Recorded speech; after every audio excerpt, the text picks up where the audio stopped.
میری تقریر کا عنوان ہے اسلامی دعوت.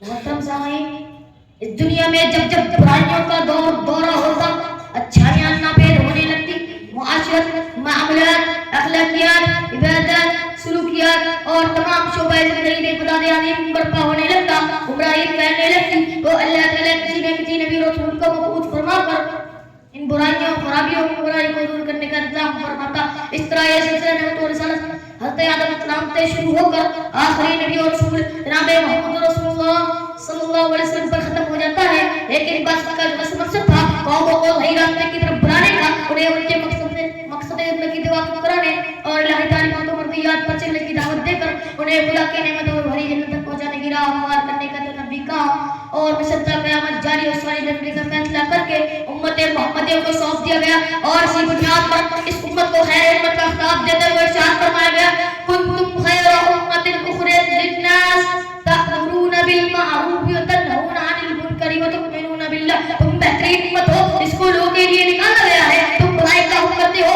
اور برائی سے روکتے ہو اور اللہ پر ایمان رکھتے ہو.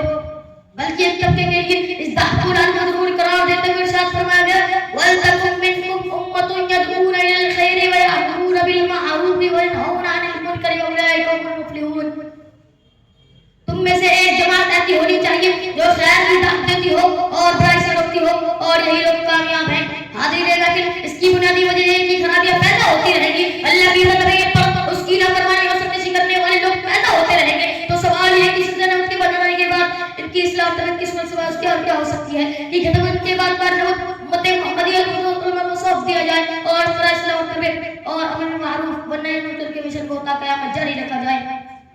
اتنا ہی نہیں کہ امت کو صرف دعوت کی ذمہ داری سونپ کر ہی چھوڑ دیا گیا، بلکہ دعوت کی بنیادی اصولوں کی طرف بھی رہنمائی فرمائی گئی ہے. ایک موقع پر خدا رب العالمین نے اپنے نبی کی زبانی کہلوایا ہے، فرمایا: قل هذه سبیلی ادعو الی اللہ علی بصیرۃ انا ومن اتبعني وسبحان اللہ وما انا من المشرکین. آپ کہہ دیجئے یہ میرا راستہ ہے، میں اور میرے ساتھ والے بھی اس کے ساتھ اللہ کی طرف بلاتے ہیں اور میں مشرکوں میں سے نہیں ہوں. اور ایک دوسری جگہ ارشاد فرمایا: ادعو الی سبیل ربک بالحکمت والموعظۃ الحسنۃ وجادلهم بالتي احسن. آپ اپنے رب کی راہ کی طرف حکمت کی باتوں اور اچھی نصیحتوں کے ذریعے بلائیے اور ان کے ساتھ اچھے طریقے سے بحث کیجیے. سامعین اعظام، زندگی پر آپ صلی اللہ علیہ وسلم بہت سے خوبی ذمہ کو ادا کرتے رہے اور حجۃ البلاغہ کے موقع پر من جانب اللہ دین اسلام کی تکمیل کا مدعا جاتی ہے الفاظ میں سنایا: الیوم اکملت لکم دینکم واتممت علیکم نعمتی ورضیت لکم الاسلام دینا. آج کے دن تمہارے دین کو میں نے کامل کر دیا، تم پر اپنا انعام تمام کر دیا اور میں نے اسلام تمہارا دین پسند کر لیا.